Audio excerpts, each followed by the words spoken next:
The following podcast may contain strong language. Listener discretion is advised.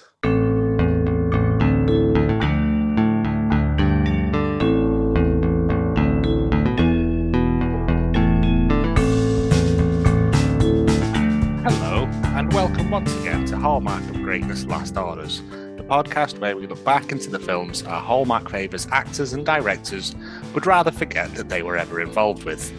I'm Joe, and with me as always are my co-hosts. She's being held in a hospital against her will after stealing all the matron's chicken. It's Bernadette. It's from Yes, Madam. Yes! Oh. God, it feels like a lifetime ago. What? It's been a long time ago. And he's also in the same hospital after getting his penis trapped in a copy of Sharon Osbourne's autobiography, Extreme, in a Waterstones. It's James. I mean, all I'm saying is that, parasols don't cure everything. Help it stand up. I've got nothing. I'm dead. Yeah. It's been a long time. This film that we're about to discuss, I think, has just annihilated us. It's sucked all the fun out of doing this out of me. If you want, you can follow us on Twitter at Hallmark of Great and Instagram and Facebook at Hallmark of Greatness. If you think we've missed anything or anything you want to recommend, email us at hallmarkofgreatness@gmail.com. At some point, I'm going to get my wife on to play games on Twitch with me. She doesn't know this yet, but it's happening. Awesome. I'll watch that. So, but apparently you have to stack things in the truck so it all fits. I can just see it leading to arguments. That's throwing plates at one another like a Greek chef. Like too many cooks, yes. Yeah. How? It's been a while. All right. Silence. Yeah. All right. It's fine. Because of this film, I've watched all 3 Christmas Prince films just to numb myself more. Oh, did you finish Christmas Land? No, got halfway through, and then the kids appeared, and I was like, "Oh." Yeah, because the ending of that is very much sort of, oh, how depressing. Oh, I think it's covered. I think it's in our Christmas rotation for doing Christmas this year. Woo-hoo. Anyway, this week's film.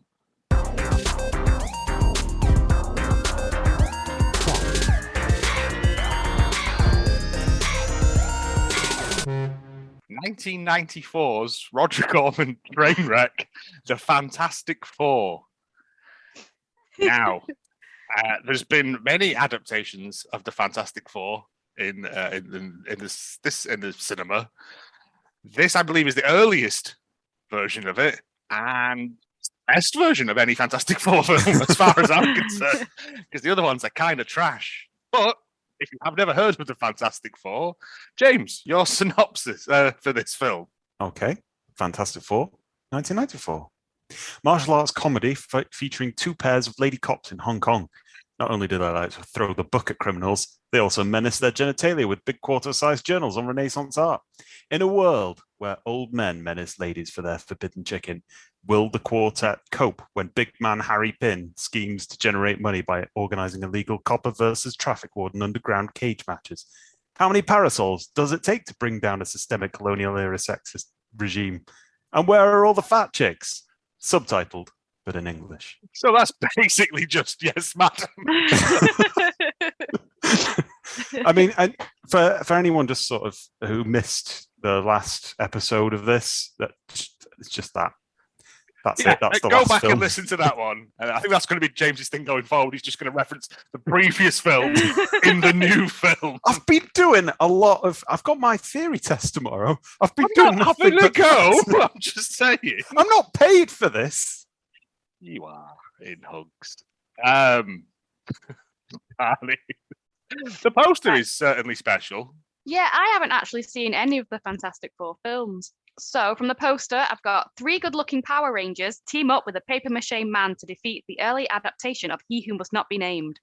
Strap on your boots and prepare for the fantastic, because that's the tagline.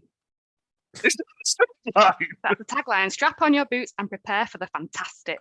Wow. They literally did not give a shit with this film. But I read that tagline and I searched the poster looking for the end word because I'm prepared for the fantastic. I was Strap like, on and fantastic wait what? for the fantastic. Because that's what I cry into my pillow every night. Prepare for the fantastic, Mr. Fox.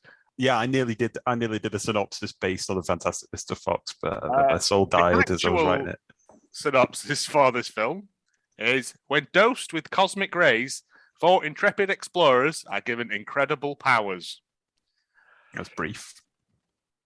I mean, they literally didn't give a shit. As we will find out, they literally did not give a shit with this film, did they? No, and I wouldn't say they were incredible powers. I don't know. We'll come to that. They vary. 1994's The Fantastic Four. We open up. Strap on. Strap in, and yeah. Get strapped, Adam. Yeah. I hate this. Like, in terms of all the bad films we've done, this felt like in the other ones, even though they're bad, people gave a shit. Whereas in this, it was like, it doesn't matter. Any old nonsense will do you not think the actors were going for it? Yes. Well, at least they said that they did. So I watched there's a documentary about this as well. I think it was 2015 or something, about how it was released. And all the actors care, and Roger Corman is pretending to care, and nobody else does. I thought, though, it got off to quite a good start because we've got quite a lot of space scree. There was a lot of space. Hey! Scree gone. And then it comes up with special effects by Mr. Film. I wrote that down. Who wasn't even the main special effects guy for this. I know, but what career was he going to go into with a name like that?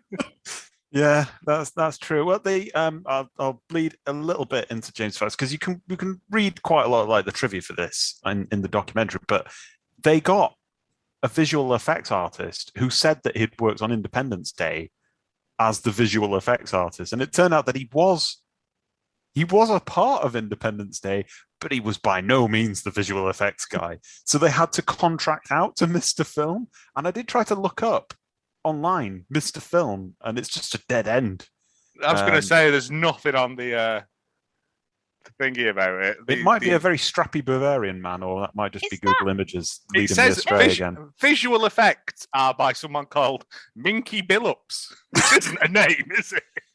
No, I was just wondering, when you say, when a director doesn't want his name on it and they have that name that they drop?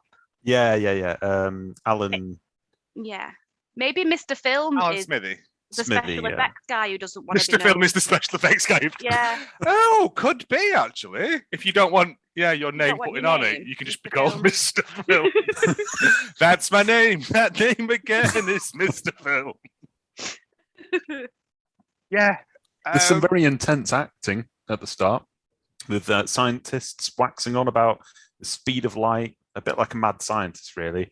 It's like a lecturer in a lecture hall who's a scientist, and in front of all the students, he says that something will be passing by Earth soon. Bring your telescopes. Bring your imaginations. Colossus will be passing through. That lecturer as well. Best actor in this film by a mile. They gave him 8 cups of coffee and went, go on, lad, do your stuff. But he doesn't notice that 2 students are passing that note backwards and forwards. Oh, I'd be read it out to the class. So he's too busy. He's too busy thinking about telescopes and having fun. So we meet Reed Richards and Victor, who is sat behind him. They're passing a note forward with what appears to be like a dreidel drawn on it. All right, the picture quality was really poor for me until I sort of switched it up. So I didn't catch any of that. Is that what it was? A dreidel? It looked like it's that thing they go to when Colossus passes overhead. It's like a prototype blueprint for that. But the drawing just looks like a dreidel to me. But again, my video quality wasn't great either because it must be like 8th generation copy. Like, you know what I mean? He keeps annotating it and handing it back, and they're doing science jokes to each other. I put nerd science. Yeah. That's just what they're talking about. And then it cuts to Mrs. Storm's boarding house, and the kids are playing games in there. Yeah. And then a man comes in and kisses a 12-year-old girl, and she clearly fancies it. But Is that not Reed? That's Reed who comes in, and that's Susan. Yeah, because it's young Susan. Yeah. Young Susan. And then he goes over and physically picks a boy up by his shoulders. That's Johnny Storm. That's Johnny Storm. Yeah, that's Johnny who was playing the computer games with a very old man next to him. Again, I don't. Oh, but was that Ben?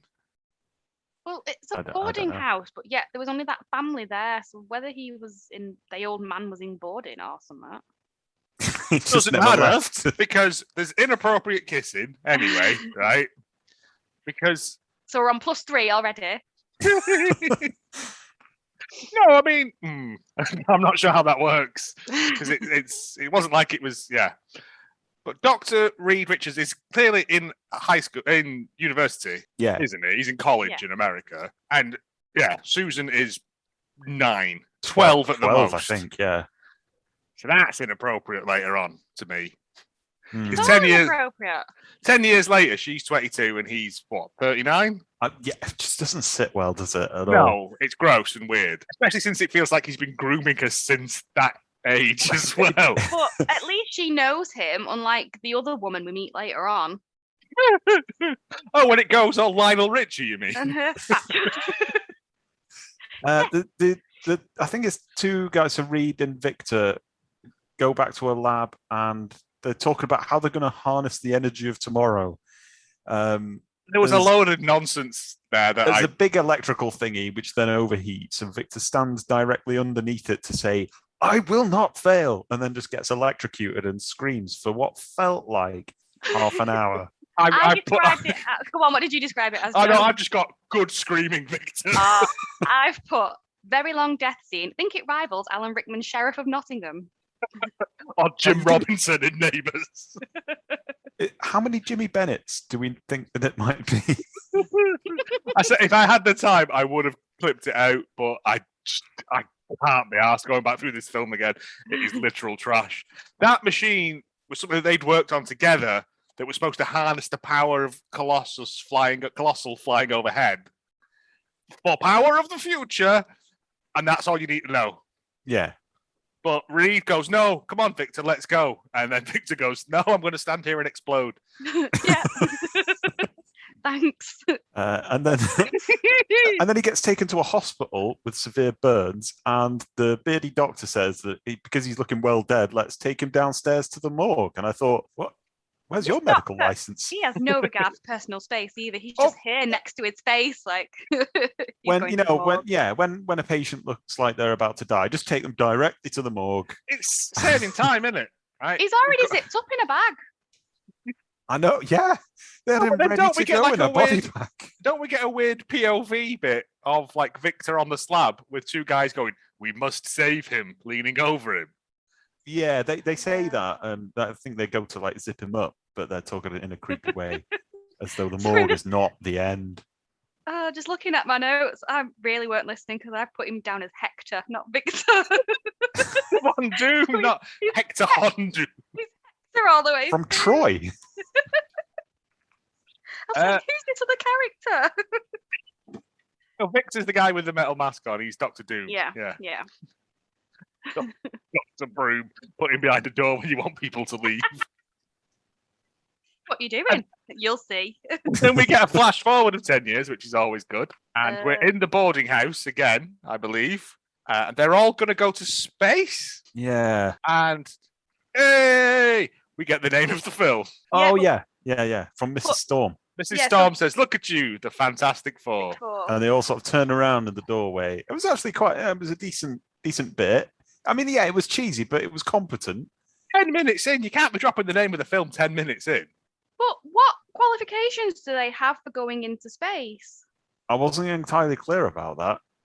I think one of them actually does say, "What do they know about astrophysics?" And it's never answered. What don't they know? I think in the comics, Richards is a scientist. Ben Yeah, I can see that. Ben Grimm is the pilot of the spaceship Right, that's not mentioned. for some reason, and Susan is Isn't it? there. And Stewardess. She's legal age now, so she's all right. yeah, he joined the 1,000 mile high club. Yeah, Ugh. and her brother is also there to mop up afterwards or whatever. I don't know. All right, moving on. Next scene. But yeah, it makes no sense.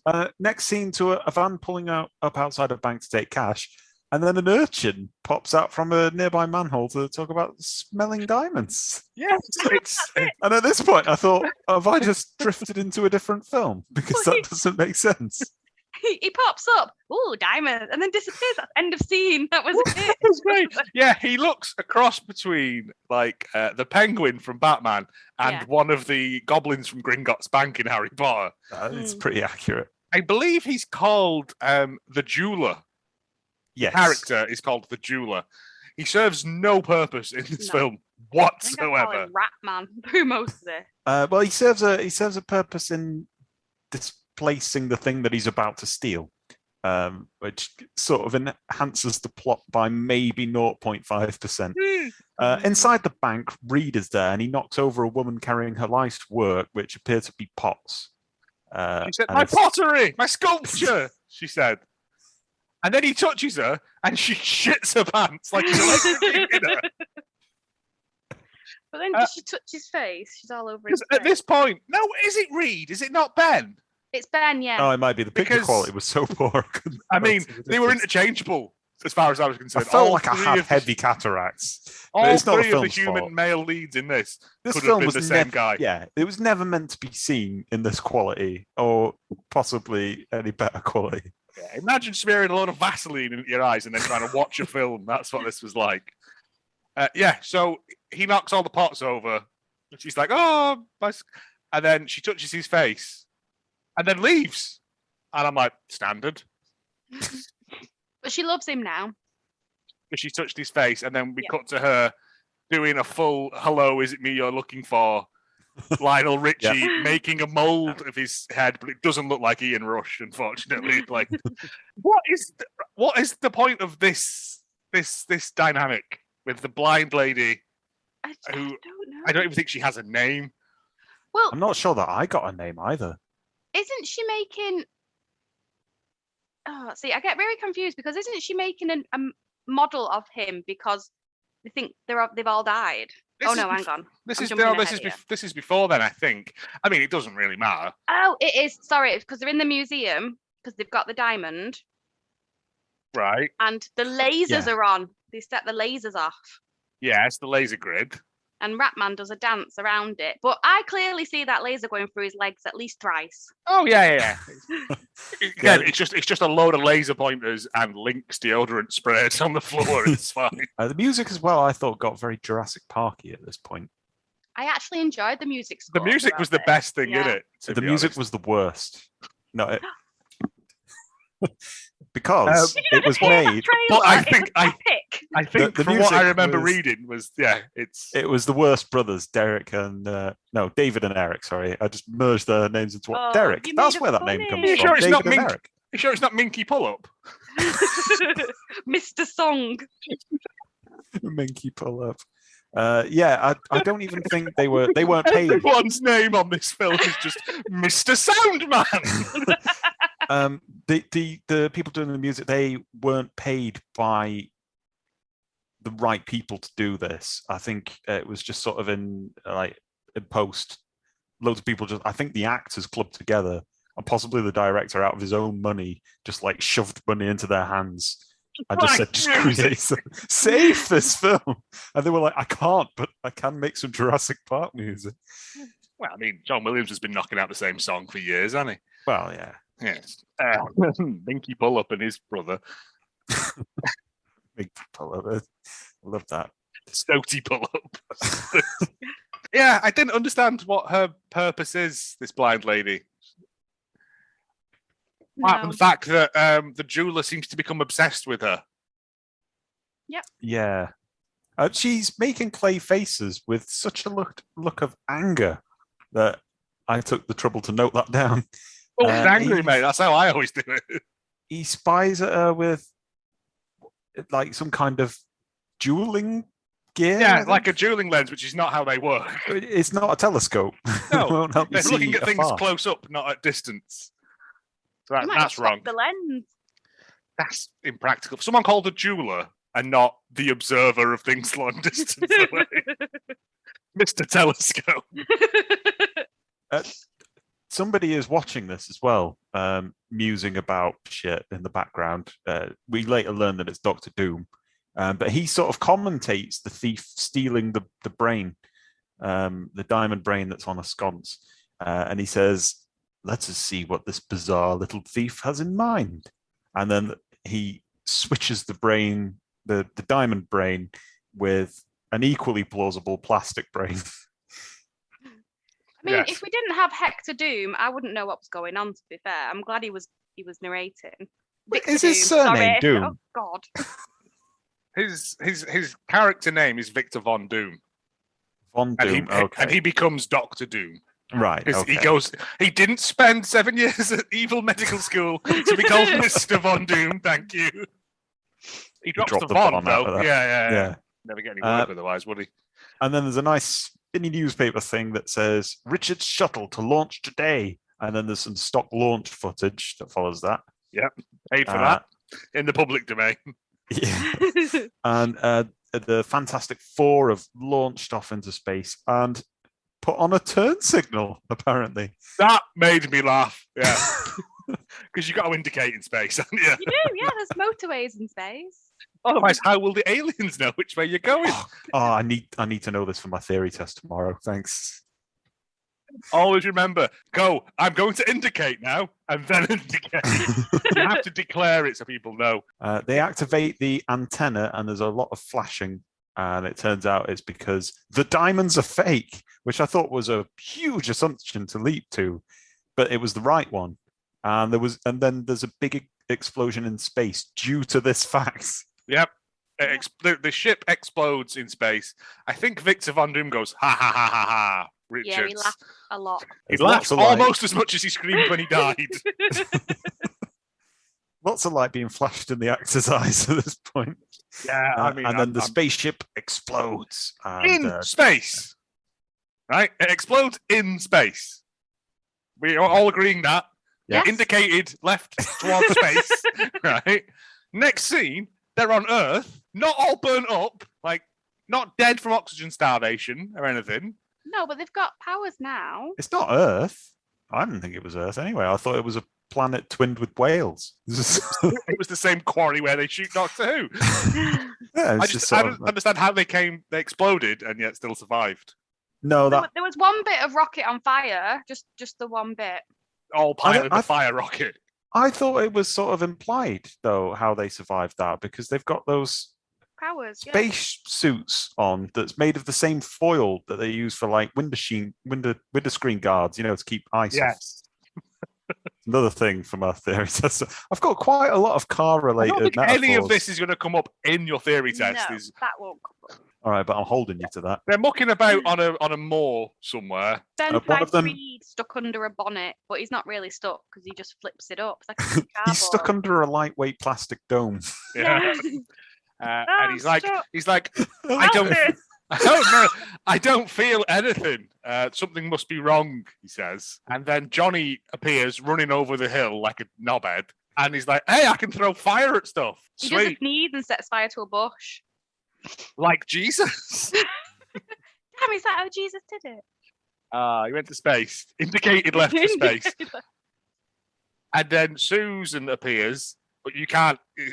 This got very Garth Marenghi for me, this bit. Yeah. Because they're like, I'm here, Reed. And then she appears. And it's like, okay. And then she What? falls. Yeah, why not? And he catches her with his massive arm. Oh, yeah. She goes to fall, and then he does big pervert hand. Yeah, I mean, that effect was used a lot in this, and that is completely like inversely disproportionate to the quality of that shot. It's just like got stretch arms, strong arms. It's weird. I mean, it's only That's the what one his- arm, though. That's what his power is that he can stretch himself. But it just looked like they'd put on a drain pipe and a rubber glove on the end. Go! That's why it was only one arm. It ain't no He does a elastic. leg later. He does a leg later. With same drain pipe. It's the same drain pipe. They just put a boot on the end this time. A boot they've strapped on for fantastic. It becomes nightfall, and they fire off a flare like it's the space Titanic. But it just goes poof on the floor. It's like one of Leaving them out money for a flare. fireworks. They gather around a fire and wonder if they're going to be lost forever. And Johnny Flame Dude can't take it anymore because he's as sensitive as a summer flower now that my sister's invisible, I'm a human blowtorch, and you're a rubber band. Yeah, that's what he says. Choice bit of dialogue. And Ben Grimm is just sitting there going, I'm all right, though, me. Until military police show up. Were they military police? Oh, the army? Space a load of people showed up with guns anyway. And they're like, ugh. And then Ben Grimm has turned into a giant Watson of some kind with terrifying bake-off teeth. I think they spent the majority of the budget on I that read puppet's that they face. spent, yeah, and I was like, I could have done it cheaper. There would have been less teeth for one thing. You say we've just made a paper mache igloo. I could have done that. Me and the kids. Smeared you in duck fat and just like launched you into it. No, I mean, I know it's 1994, but there was better prosthetics and stuff back then. They used that a lot in promotional stuff as well, that costume. Like people were going, Christ, come and watch this abortion of a film. But the interesting thing about it is that the stuntman who plays as the Thing when he transforms into the Thing is shorter than the actor who plays Grimm. So he just becomes smaller and meaner all the time. He just becomes an angry what's it? Yeah. An angry rubber band. Oh, well. Yeah, and he's like, oh, I'm a monster. They take him to their testing thing, and there's this very, very long, protracted set of scenes with a doctor trying to take their blood. Yeah. As we learn about their powers. So he can't get blood out of the Thing, Ben Grimm, because his skin apparently is bulletproof. No, just needle proof at the moment. Well, we discovered that, yeah. That's great for the pandemic era. He goes to see. I missed a bit though. Possibly. This is the bit I got confused with before. That blind woman gets delivered the heads of the four because to make a memorial statue. Oh, by the guy with the Captain America hat on. Yeah, and they were the molds they used for those helmets and the spacesuits they were wearing. Oh, that's actually some plot that I must have just missed entirely. I'm not sure I got that either. Because she feels Ben's mold and like passes out because she realizes that Ben's dead. She's dead. Oh no, they don't. She does pass out, but not because she realizes. Ben Oh no, because those two guys come in, don't they? Two of the jewelers thingies spray her in the face. And we see a point of view from her, even though she's blind. Yeah. I was like, what is happening? I got very confused because then I've just wrote, I can see why this film wasn't released. It's very non. I mean, it was the spraying in the face was one thing, but also the fact that all these idiots are carrying her off, shouting, Queen, Queen, Queen. It was madness. It's just which was it? Was it Queen or Madness? And yeah, then the Fantastic Four get carried off to this medical facility to be tested in increasingly tendentious ways. Yes. So as we said, Ben can't be pierced by a needle. Johnny keeps saying "flame on, flame off." That's from the comic books. That is his catchphrase. Yeah. Sets his arm on fire. The guy shits his pants. He's not a very good doctor, is he? I mean, he's certainly no Doctor Doom. Susan disappears and reappears behind him, shits his pants again. And stabs himself. With it. Which is impressive. Yeah. And then he goes to Reed, doesn't he then? Yes. Take your own blood. And Reed just goes, Mark, pervert arms, go. I'm sure he's got two pipes there, actually, at that point. I think they doubled up on the pipes for that day. We don't need double pipes for a syringe. In fighting, it would have been worthwhile, but no, only ever one hand for fighting, other one for waving. And then Doctor Doom comes back into this in a cutscene. A chief scientist talks to him and says Colossus lives in them or something like that, and they've discovered that their contact with Colossus has given them superpowers, and he wants the Doctor to put all of that into one man, telling him that no one could be as powerful as one man could become with all of that. And then the two bad doctors get ambushed by Thief and his goons. I've written down after that. I've got no memory of that at all. Nope. I mean, at this point, I was like, what is happening? Because this is boring. At this point. For a superhero film, there should have been a fight at some point in this. But there wasn't. Well, I put goons appear and start shooting, and Flame Boy gets his flame on. So I don't know what scene this is and what's happened. That sounds like a different film. They're in the hospital / compound where there's just one spinny fan blade at the end of the corridor in every shot. And they get Ben to beat up the guards in a very style way. Then they put on the suits. Ben plays cards with the corpses of these people, which is weird. They go about a bit and find some information, open a door, an alarm is triggered, and then we get the fight sequence. And we get the first instance of Ben's classic catchphrase, "It is time to do a clobber." The old clobbering hour. Yes. Yeah. And then everyone uses their powers against the guys in the green suits who are just everyone's minions because they work for Hector von Broom. They work for this hospital. They've all got their own paintball gun. They're like temps. You just hire them. Like, it's very Squid Gamey, yeah. They shoot. Yeah, it's sort of like the Squid Game, sort of crossed with the Crystal Maze. It looked like the futuristic realm of the Crystal Maze. And I've put banana-suited guards. Were they dressed in yellow? They were dressed in yellow, but I think the guards that come in after the alarm were in green because But there again, she does it about 4 times because that's her only power is just to disappear. It's an unripe banana. True. So, yeah, Ben Grimm deflects all the bullets and does a clobber on people. Johnny keeps doing fireballs at people, but like none of them get hurt by them because they can't show that, obviously. I think Reed does a pipe to the face. And 2 guards two guards stand opposite either side of Susan and open fire, and she disappears, and they shoot each other. Yeah, as though bullets go through her as well. I was like, just when she becomes invisible, does she cease to exist? Or is she just invisible? Well, because she could talk before, couldn't she, when she was invisible? Does she become like a poltergeist? Or does she still have like mass and shape? Like the Invisible Man in the Thing? Like, if you wrapped bandages around her, could she still go invisible? If that's the case, why doesn't her costume hover in the air? I think I'm not saying I want to see her run around in the knit, but consistency.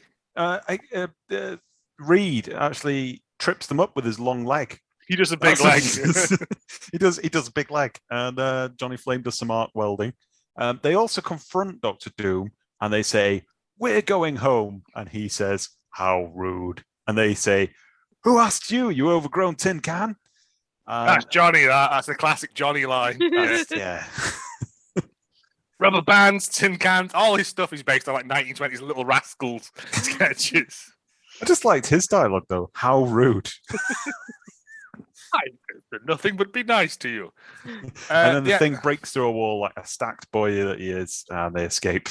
They escape home. And I think at this point, it's later on, but there is a swirly paper. Fantastic Four dead. All right, I missed that. Yeah, there is. Oh, drama. Because there's another swoosh bit later on. And I'm like, is this a film or is it a TV series? Because you can't be both. It does the swooshy things loads. Dead on Space Whales or wherever it was. 2 Italian mafia men go to speak with the jeweler and his band of Fagin-style Oliver Twist urchins. And they want this diamond off him that he's got. Yeah, but he wants also the blind lass is chained up for some reason. Which he wants to give the diamond to his pottery queen. Right. He's got a fixation on her that I can't unpick at this point. No, I didn't get it because she's blind. The only thing I've put for this is what's this weird subplot with the sewer goons and the blind girl? Yeah. I have zero interest in what was going on. There's also the line, escort the queen to my room. I need to have a private consultation. And I thought, this is dark, man. Yeah. This is really dark. She'd never see it coming. That's the problem. Stop. No, I mean, genuinely. Because, like... Because she's blind. No, because she's in unfamiliar surroundings, right? Oh, man, I don't understand. I didn't understand this at all. Why did they dress her up in all that stuff and all? Because she's a queen. They dressed her in like queenly sewer regalia. Rats. They're dressed Queen like of the trash people. I don't know. They just took a liking to her. I think they had a lot of stuff. They bought a job lot of like costumes from going out of fight. Yeah, and they were like, put her in this. Yeah, this old Xena warrior princess costume. That'll do. It was strange. The two guys come in. We want the diamond. They pull guns on them. Everyone else pulls guns out. I believe the jeweler says, leave and don't come back. Next time I won't be so forgiving. It's bad. Mr. Script wrote the script. Script spot 8. It cuts back to the Fantastic Four, who are not dead. And they're trying to work out the superpowers. So Reed is talking about how the superpowers are based on like their weaknesses. So Susan can so unstretchy before. He says that he's been stretched too thin in the past, and that's why he can stretch. And Susan is very shy, and that's why she can turn herself invisible. Johnny Flameboy. Johnny's an ass. Well, yeah. The giant What's-It is because he's got brute strength, and greatest weakness is strength. And I didn't fully understand that last one, but then it got me thinking. What would your superpower be if it was based on your weakness? I haven't got any weaknesses. I think I would probably turn into a giant arrow because I have an inability to follow pointed directions like a dog. Or maybe I'll turn into a dog. I don't think you follow directions. Not if you minute, because she's not pointed directions because they don't understand the finger. Yeah, they don't follow the line of the finger, yes. It's not something that I've been really aware of until Katie pointed it out at great length. You just have very poor spatial awareness, it's fine. I just look at the hand. I don't know. I genuinely don't know. In terms of like a superhero power, I don't know how mine would manifest itself without just being like one of the useless sort of mystery men powers. When I Hey, mystery men's awesome. I know, really but think about it. In the comics, there was a whole raft. I imagine you though as Surly from Simpsons. Surly is Surly's friend. Yeah, I don't know. I should have had some time to prepare for that. It's just got to face your teammates now. It's easy. Just don't go into space when you're unqualified for space travel. The Thing isn't happy because he's a monster. He's not dealing well with this at all. And he decides to go off and square up to some girls at a club to prove it. And then he waits outside a restaurant in a blanket and freaks out a dishwasher. Yep. It's a whole sequence that feels like it could have been done better. Again, that dishwasher guy was doing excellent lines of, having to put the rubbish in the bins. I mean, if you have to narrate what you're doing, you're not good at acting. Or dishwashing, to be honest. Yeah, he has a thing, and the thing with the blanket over his head is a from the book, is from the comics. Is it to sort of shield his face? Right. Originally he'd walk about like that, and then later on he just puts like a trench coat and a fedora on, and no one knows that he's a man made of bricks. Like, until he smiles and everyone's blinded by his teeth. Terrifying corn teeth. Susan turns up with some Fantastic Four suits that she's made herself, which is being a woman, she knows how to operate a sewing machine. Can anyone describe what the costume is like? It is in keeping with the comic books. It's a 90s Power Ranger suit. Yeah, pretty much. It's a spandex, exactly the same, a one piece. They do have a name for it now because you can buy them in like with any sort of thing on them you want, like Harlequin shapes and stuff. And it's literally the one from the comics. But that's the problem with comic book design and like real world design is that comic book designs in the real world look shit. Like they Yeah, always do. That's why they have to change them to make them not. I didn't think they were too bad. They get a lot of stick online, as I expect the reviews section will pick up. But where I really take issue is the fact that, and I don't think you see him now because he's off, going doing his thing out in the streets. But Troll Boy just has a pair of blue underpants. Just a pair of little blue pants. That, yeah. And they're like, they're spandex or something. They're little wrestling tight. trunks, yeah. And they've not even got a 4 on them. They've just given him some trunks. But you can't put it on his knob, can you? 4. I think your feet, love. Yeah. Does he have a rock knob? Genuinely don't know Or whether would it this has just ever be like come up. a little nubbin? A little pebble. Yeah. All right, here we go. Let's mess up Joe's search history. Does the thing have a rock knob? I'm waiting with bated breath. I don't know that. It's official. The thing has an orange penis made of orange rock.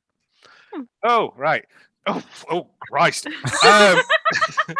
No, not that.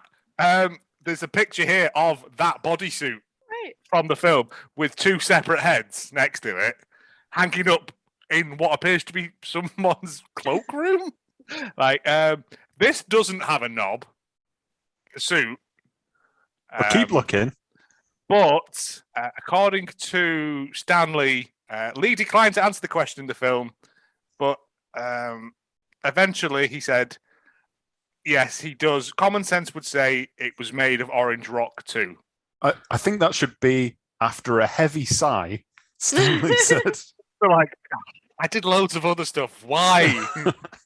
It's that Simpsons bit, isn't it? In the Wizard's Dungeon. It's what is people wrong with asking you the kids? real questions that the real people want to know.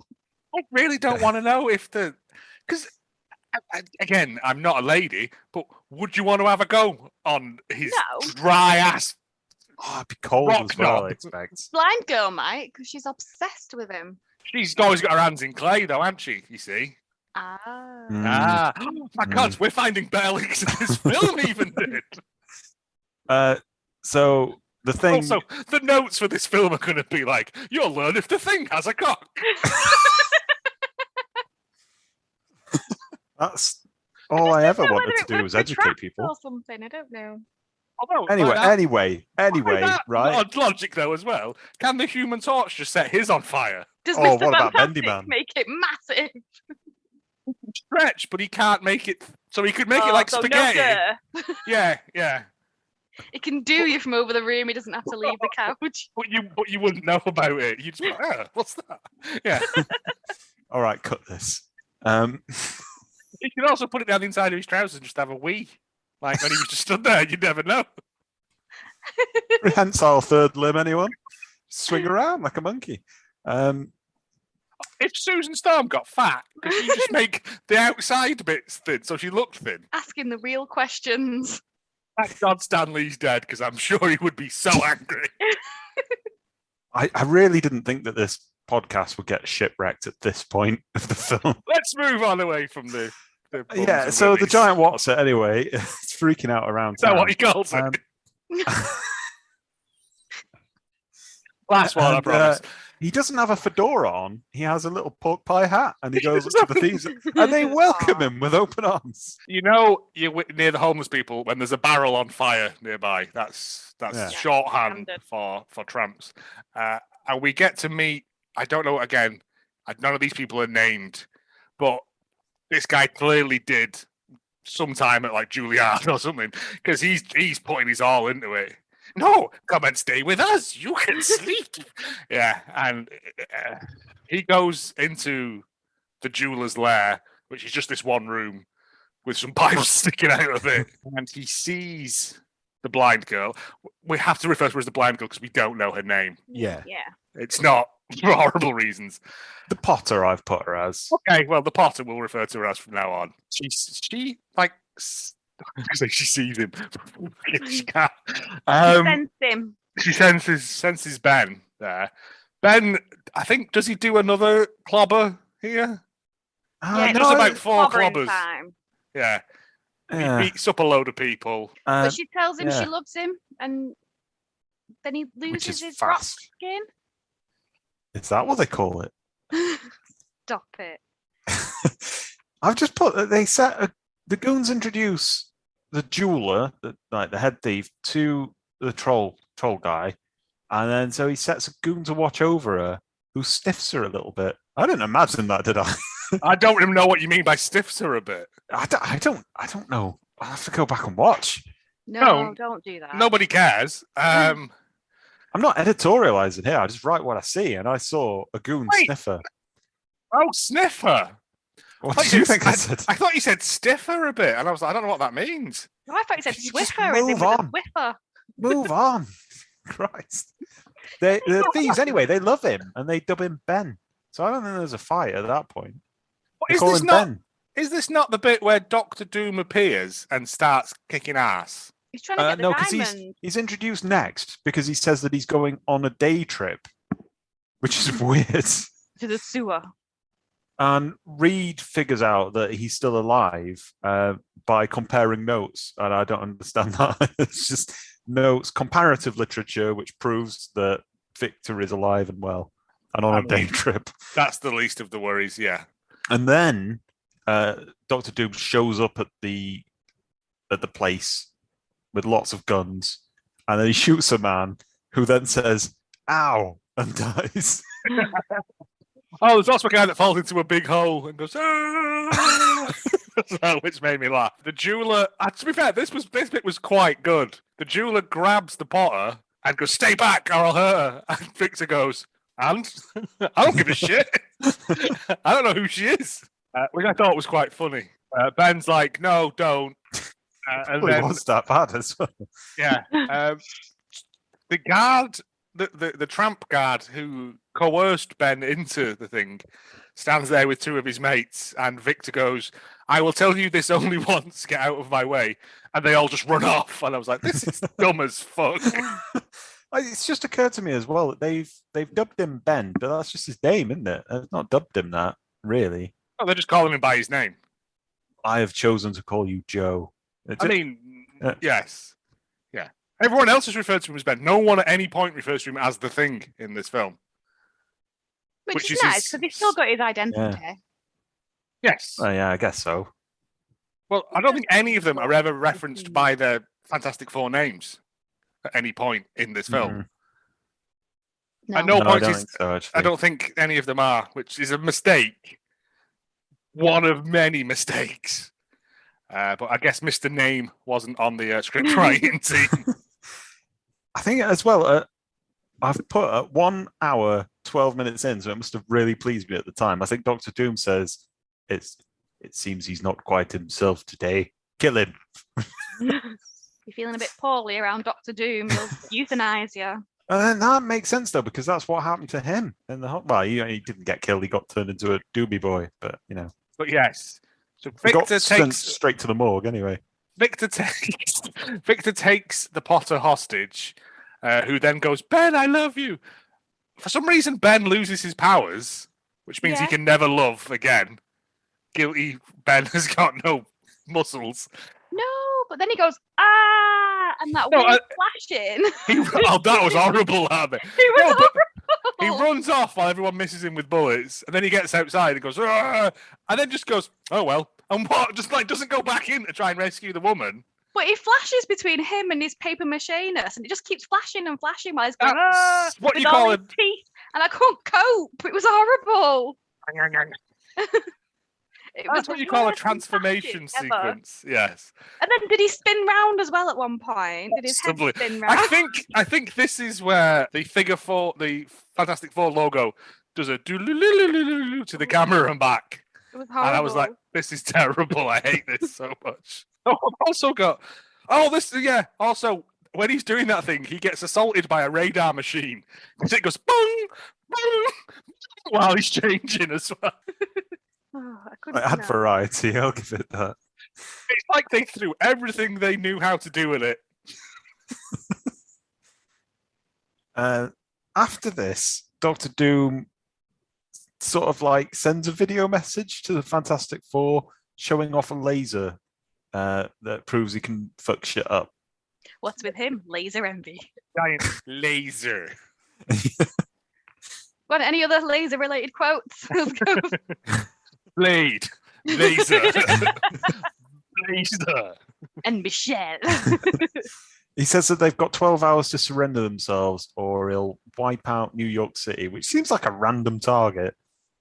That's where they live. I mean, they can fly out of that if they know the threat's coming. That's not It's very not, superhero. oh, no, I pay the rent there. Oh, don't destroy back that. if my landlord's been annihilated.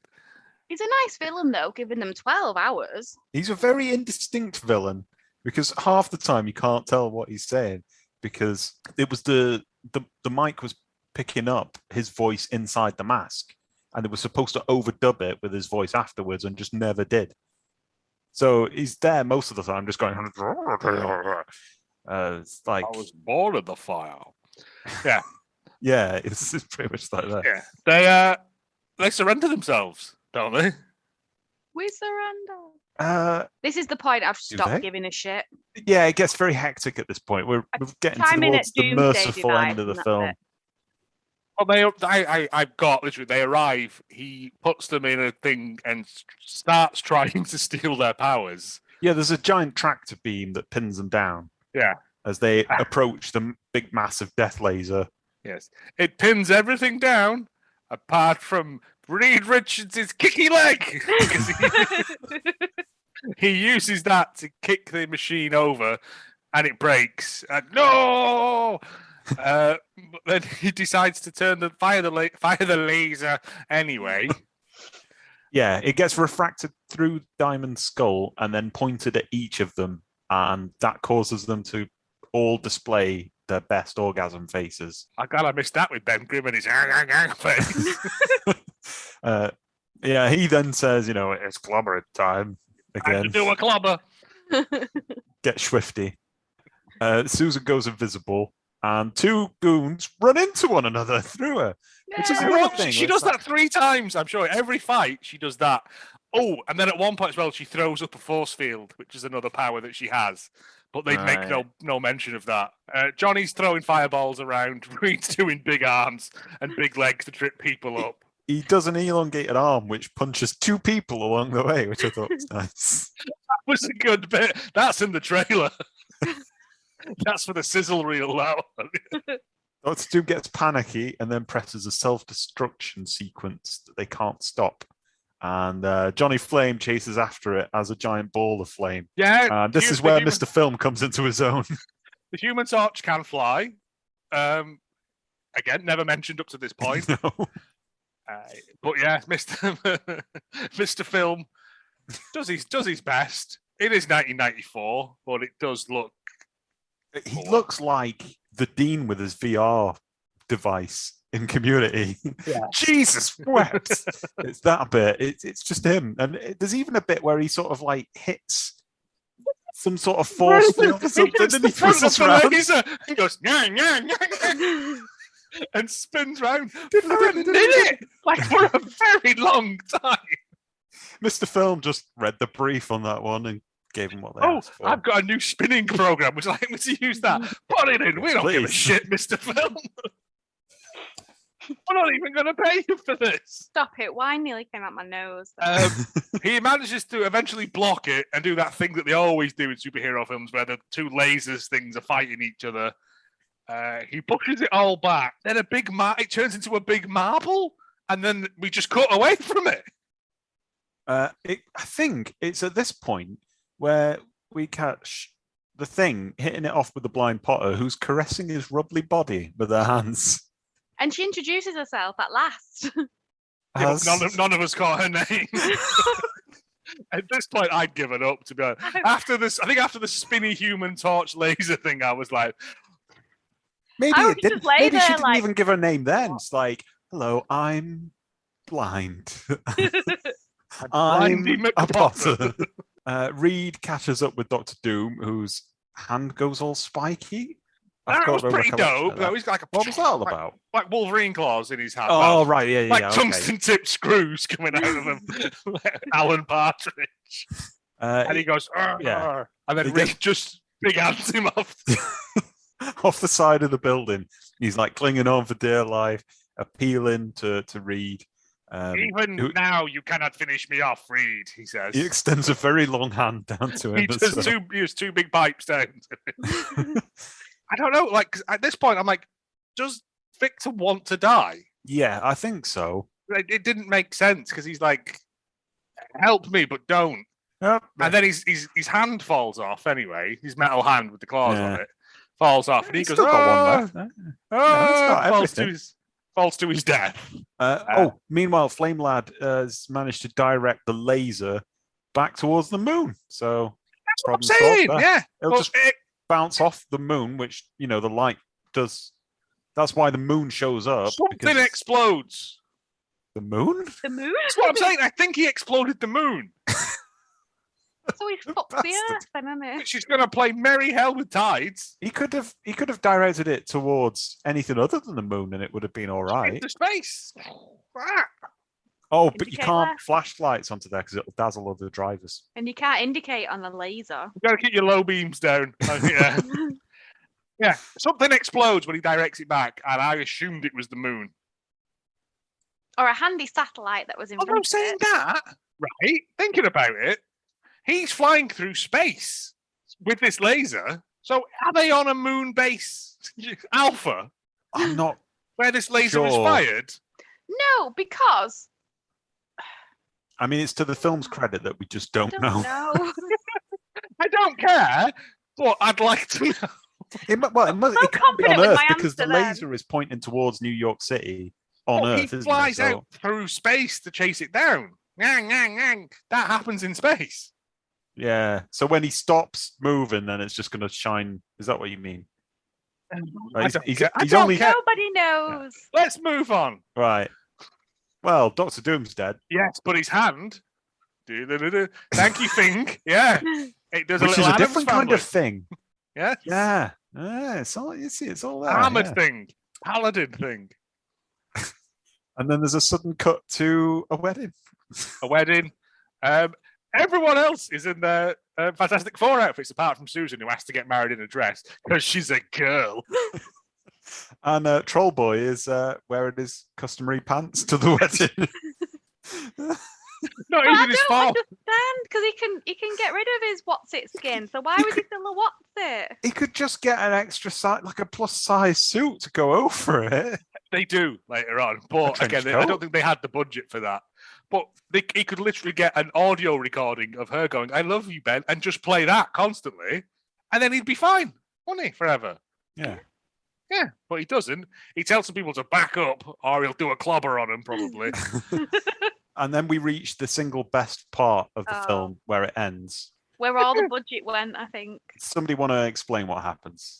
Joe's too busy laughing. Go on, you can have it.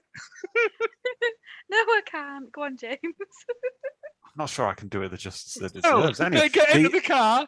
Yeah, the wedding car. The wedding car, and it has just married and all the strings and tins and all that jazz. And then a big blue arm comes really thin, snaky arm. Rises waves out. As if someone's got a coat hanger up there waggling it. It's like if Mr. Tickle was in Fantastic Four. While leathered and suffering from a malady. I think the actor who played Doctor Doom was saying that he watched it at this point and his face just fell and he went, nope. Just thrown off. It was only at that point It was only at that point. Although maybe this was the first scene to be filmed. Well, I don't think it was filmed chronologically, man, somehow. Well, I wouldn't put it past Mr. Film. Mr. Scheduling was not part of this film. Yeah, because to be fair, Doctor Doom, pretty good actor in it. Like, he was sort of a campy, fun villain. Yeah. But yeah, if I was on set and I was like, that's what we're going with, yeah, I'm going. Doctor Doom, does anybody know what his chief inspiration was? No, I don't mean in the comics, but I mean for the actor. Can anyone guess? No, I called him Hector through half of it. So. Joe? I'm going to say Hitler. Ooh, very close. I think you get half a point for that. It was Mussolini. Oh. He was told to just go out there. That's why he's folding his arms a lot. It's Oh, okay. Mussolini the one Dwight Schrute does the imitation? Speech job, yes, Speech yes, job, yeah. yes. Yeah, it's Mussolini from The Office, US. Yeah. Yes. Well, And in that's the thing, he's Doctor Doom is like Yora of a fictional it state. makes sense. Yeah. So I can see where they were going with it. Can we wrap the film up now, please? That was Fantastic Four, 1994. I mean, in the term of Fabios, All right, let's get to that. I'm going to go 2 bronze Fabios because I laughed at certain bits in it, and I want to have that if I ever get remarried. I want in my wedding car a big blue hand I can just wave out the sunroof. I think I would give it 1 bronze Fabio hand just moving of its own accord. Oh, you're right. I was going to go. For once, I've gone above you guys. I said 5 bronze Fabios because it doesn't deserve a silver. No, God, no. It's definitely. You could have at least gone for Fantastic Four bronze Fabios. Oh, I didn't think. It didn't have enough action in Fabio. It was just a massive hole fantastic. No. It was if I don't understand what was going on, then yeah. Like, this was 1994. At least in Titanic 2, I knew the plot. As it was. Right. Well, I'm assuming we're going to find out some things about this now because I have stuff I want to say as well. So.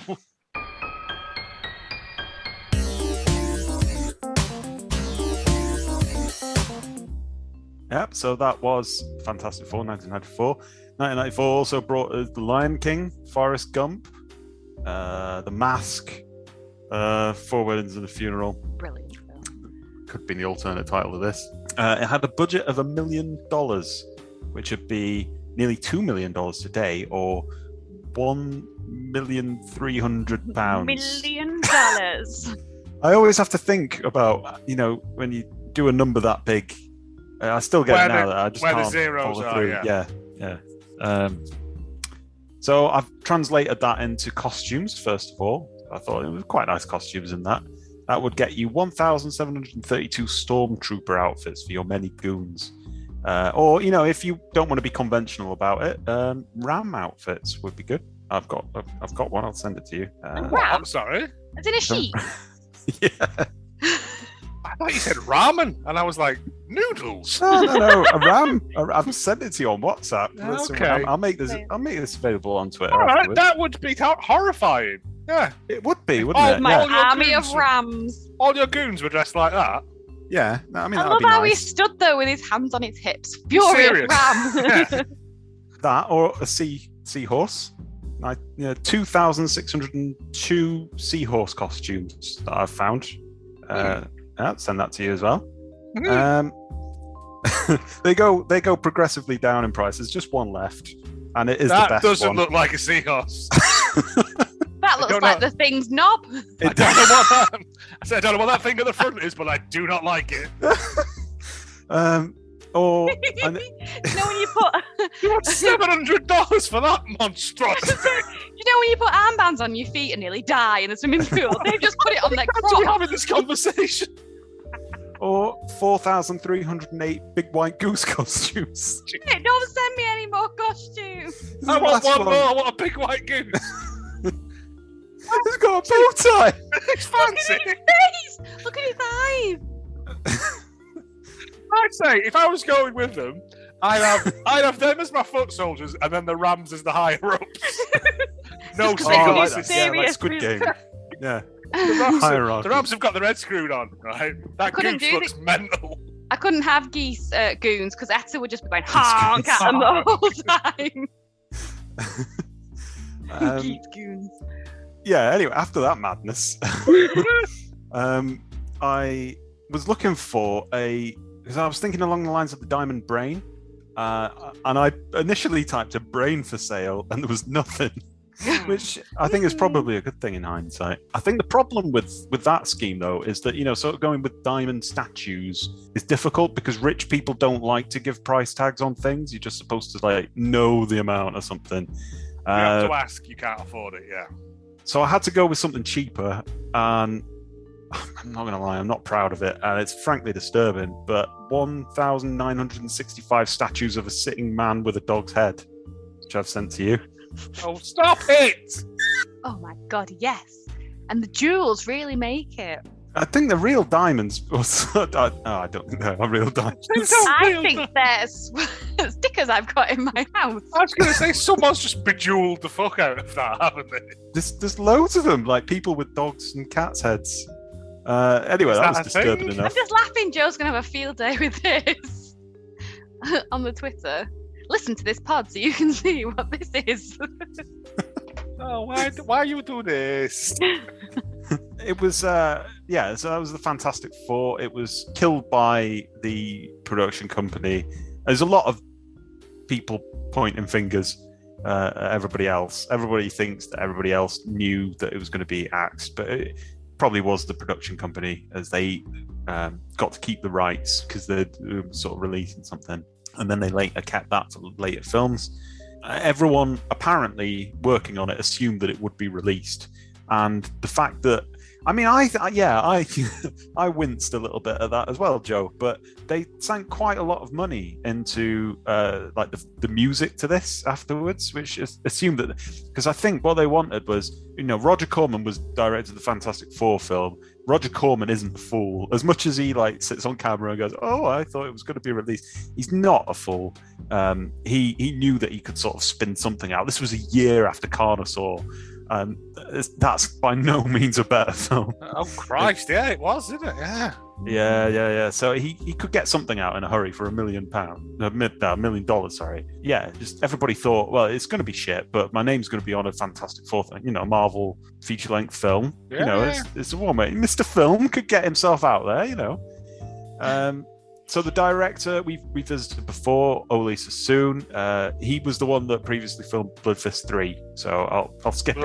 The worst of all the Blood Fists so far. He's the reason that we're here. So yeah, that's 2 films that he's done. The writers, who have a lot to answer for, Craig Nevius, he did the Marquis de Sade film. I don't know if anyone saw that. Yeah. I don't really remember thinking it was. No, it's not a good film. It's not a good. But it's not like really exploitative either.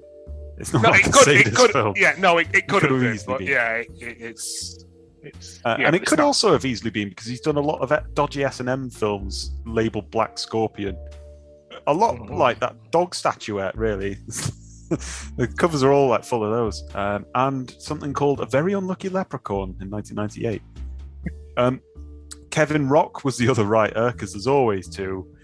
And he worked on Raging Angels and Warlock. So I think we mentioned him probably around the same time. We should do Warlock at some film. point, yeah. Reed was played by Alex Hyde White. He's a TV jobber who came to fame on the original Battlestar Galactica. He was also in loads of things, TV things, Matlock, Buck Rogers, Quincy Emmy. And he was also in something called Time Trackers 1989 that looks like a riot. It looks like a Time Bandits spin-off. That sounds vaguely familiar, Time Trackers. Yeah. It looks like something that was on in the daytime in the 90s a lot. Johnny Storm was played by Jay Underwood. He has actually starred in some big name things. He was in Uncle Buck as something. He was in The West Wing as a congressman. ER, Voyager. Also, Sons of Darkness, Time to Die for 2. No, I think it's To Die for 2, but that confused me. The synopsis to that is fantastic. You ready for this? 1991. Vampires come to town. Who's a vampire? Who's not? Ask our main character, who is suspicious, and our main character's brother, who gets seduced by one. Susan Storm was done by Rebecca Staab. That's Staab. And she came across as genuinely likable in the documentary. I think she did quite a lot of, I hate to say research into the comic, but I think she was very interested in sort of the fan base for it. The Thing, Michael Bailey Smith, he was in Men in Black 2. He was in Nightmare on Elm Street, The Dream Child as Super Freddy. I've not watched that one. Yeah, so fairly sort of big name antagonist role. He was also in Voyager, Babylon 5, and Cage 2, Arena of Death, 1994. And I looked up the jeweler as well, Ian Trigger. He this killed his career. Before that, he was on quite a lot of like mainstream British TV, mainly doing like Frankie Howard related stuff. I think he was on the Frankie Howard show, and he was on Up Pompeii as well. Yeah. So and he thought, God I made it. knows how- I'm in the big time. I'm in Hollywood. And he went, right, you're going to be a diamond-smelling pervert. Yeah. He was in many ways the weirdest choice for this. A completely different tangent on this film, completely. Doctor Doom, obviously Joseph Culp, Mad Men. He's been in Apollo 13. He played Roosevelt in Agents of S.H.I.E.L.D. as well, and Deep Space Nine, and something called Caged in Paradiso, 1989. Which What I a really want to cages! watch. Jinx! Which is where a group of women falsely imprisoned on an island fortress plan to escape, featuring a laser-guarded prison, terrorists, and a tribe of Amazons. I mean, yes, please. Sounds good. And that's where I entered it. Thus is diverted into the moon, James Facts.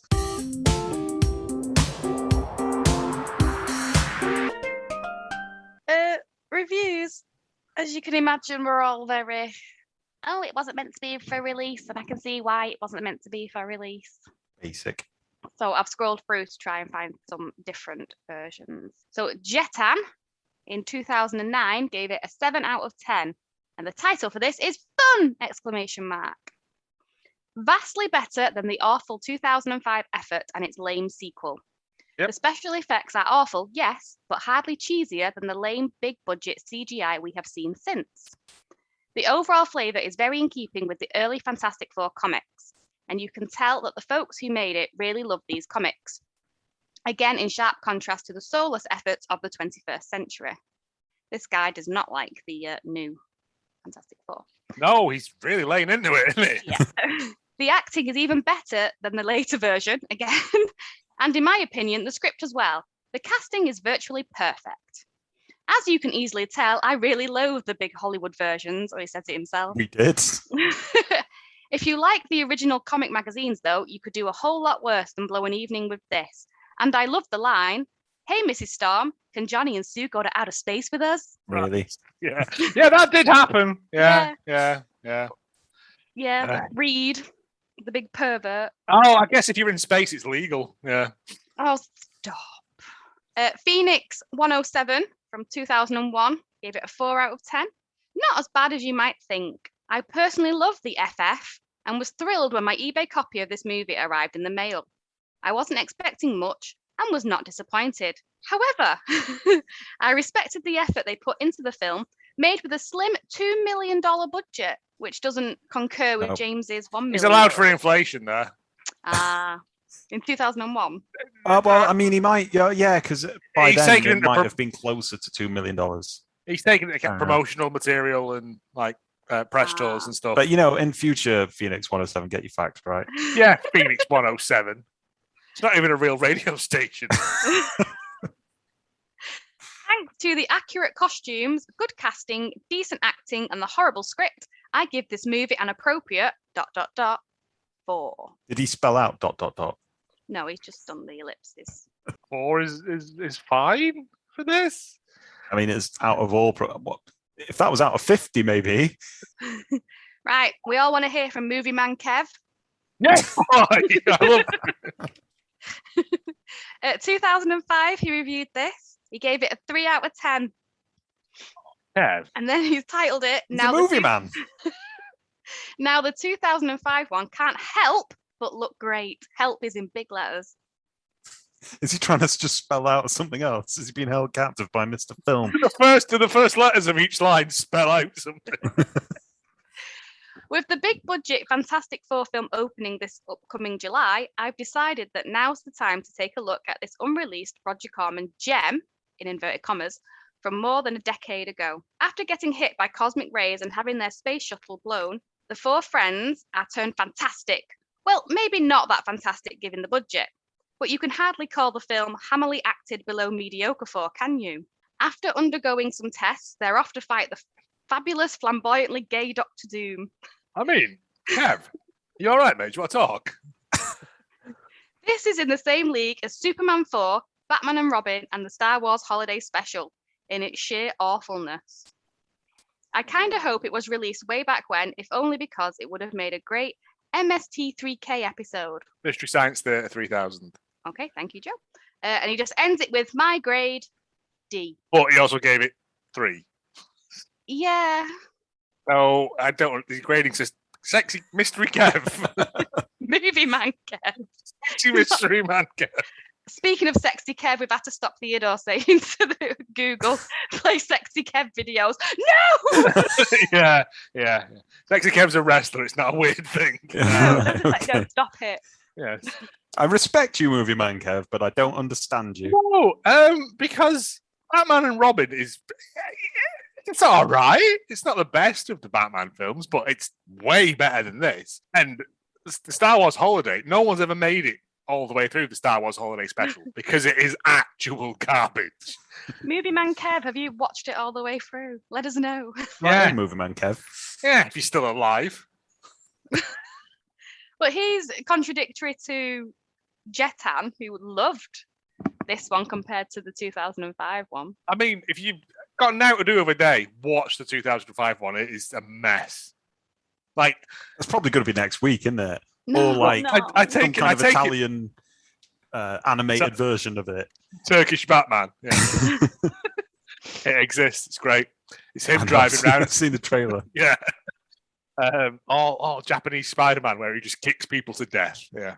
Good. Take it back. Now after listening to this and stuff, if they were genuinely trying, then I don't mind it as much. Well, I don't know. I mean, they started casting for this. I think they finished casting in December 1993. They started filming just after Christmas because everyone was pissed off about not having any time off over Christmas. So really late December, and they finished filming by the end of January. I don't think there was any time to care. Yeah. But I think they all wanted it to be released, or at least get credits for something, because I think that's like the worst part of it, really. You get money for the work you put in, but you don't get any credit, so there's no lead into other work. There's no residuals for it, yeah. But reading the reviews, it seems to be like it was released due to like public demand at like Comic-Con and stuff because it was so much like the comics that they denied it read for years until copies of it started showing up at Comic-Cons and on the internet and stuff. And so many fans went, "Oh, I'm so disappointed." Yeah. So they had to then go, "Yeah, we did do this, and here's the reasons why. Because if we didn't, we'd lose the license, basically." So they churned this out. But why would you put so much effort in? Why would you get Mr. Film involved? Just put literal scene missing. You know what I mean? I like the way you said that, as though it's an imposition on Mr. Film. Mr. Film's It's busy enough as it is, you know. He's got to do them bits, the animations for catchphrase. He's got all that going on. It just screwed everyone over. I mean, look at the writer. He went on to write A Very Unlucky Leprechaun after this. Nobody did well. Made me quite angry, this one. There was also a bit of bitterness towards Stan Lee as well, because he disassociated himself from the film for understandable reasons. He didn't even but then the cameo actors in were it. like, No it one feels liked very him. personal now because we were all putting in so much effort. And he couldn't even be asked showing up. Mm. I don't think it was before. Yeah. Wait, would he have been a goon He could have been... down in the sewer? He could have had his head mashed in with that clay lady. Excelsior! Yeah. In conclusion, that was 2014's The Fantastic Four, or The Fantabulously Poor, as I will call it. You sound like the thief. Go on, your favourite lines from this film. It seems like he's not quite himself today. Kill him. I'm not even going to dignify that response. Fine. I'll just go on then. If you think we've missed anything, I don't think there's much left to talk about. You can follow us on Twitter at Hallmark of Great, Instagram and Facebook at Hallmark of Greatness, or email us at hallmarkgreatness@gmail.com. We're coming into the Christmas season now. Yay! So we're trying to convince Barney that we can't just do Hallmark Christmas films. I don't see why we can't. I want to actually. do like all the worst rated ones. Okay, well, draw a list up. We've got 2 to do. I have done. Okay. Aggressive, isn't it? I've done that. I've got my 4,308 James, white James, goose costumes. I love you. Oh, he's not got. Gone all angry. All right, I didn't know what I was supposed to do. Twizzle around. James, your teeth are becoming gaunt. Goodbye. Bye. Please come back. It's blabbering time. It's time to do a clubbers.